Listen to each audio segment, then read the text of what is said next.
tuli mu business nga wegayirira n'omuntu akuwe drop tege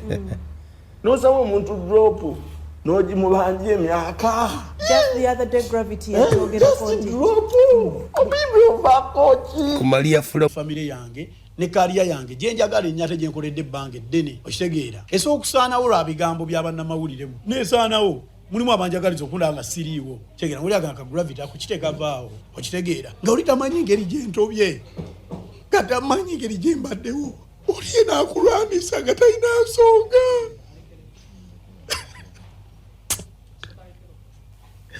Nze ndabirira famire yange okuva ku mmange paka ku kitange nsobyanga omuntu olina afuma nayingizaamu abaana bo okitegeera n'omuntu atamunyegangako kintu olina ayingizaamu mukyalawo lwakuba oli anoonya views olina atuka ne bapromota okitegedde gravity yavaayo okukaaba kati Chris Evans naye abadde kusanyuka olunaku olwaleero kwe kuba ate nga yemulugunya ku bayimbi banne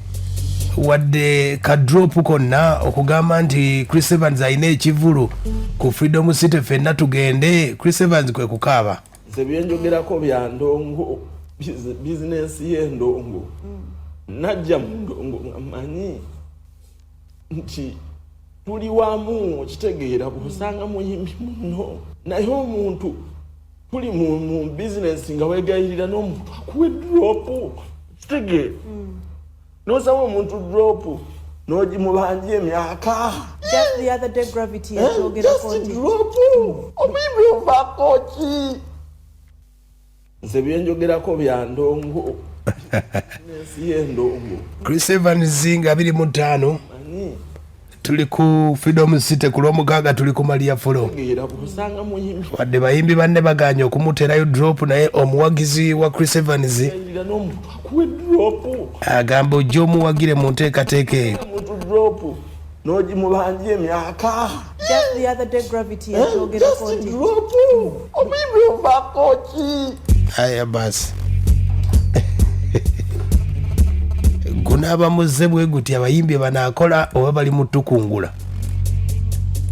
Abayimbi buli omu avaayo akabira mu kamera ono akabidde ku TV Chris Evans. Chris Evans yeetaaga bawagizi oba aha abayimbi bagamba bwe baali basinga akadde kano abakadongo kamu baagwa enza okwebuuza Paulo Kafero yasaba ani drop basudde yasaba ani drop amasoko ngambe abayimbi bano ki sebo sebo kakati bagenza okukaaba kwe kubayisaawo nanti mbuuza gwe yambi oba oli awo naye ayinza okuba abayamba sebo ennyabo naye abayimbi bo tebeeyagala bo nga bo abaana batuufu bakaabe lwaki tebeeyagala naye binyuma tuli wamu okitegeera Chris Evans tuliyo nga 29 ku Freedom City tuli mu business nga wegayirira n'omuntu akuwe drop kitegeera n'osaba omuntu drop n'ogimubanja emyaka. Just the other day gravity yatwogera konti obibi ovako ki ku Malia Fulo mujje bambi. Hello sebo steady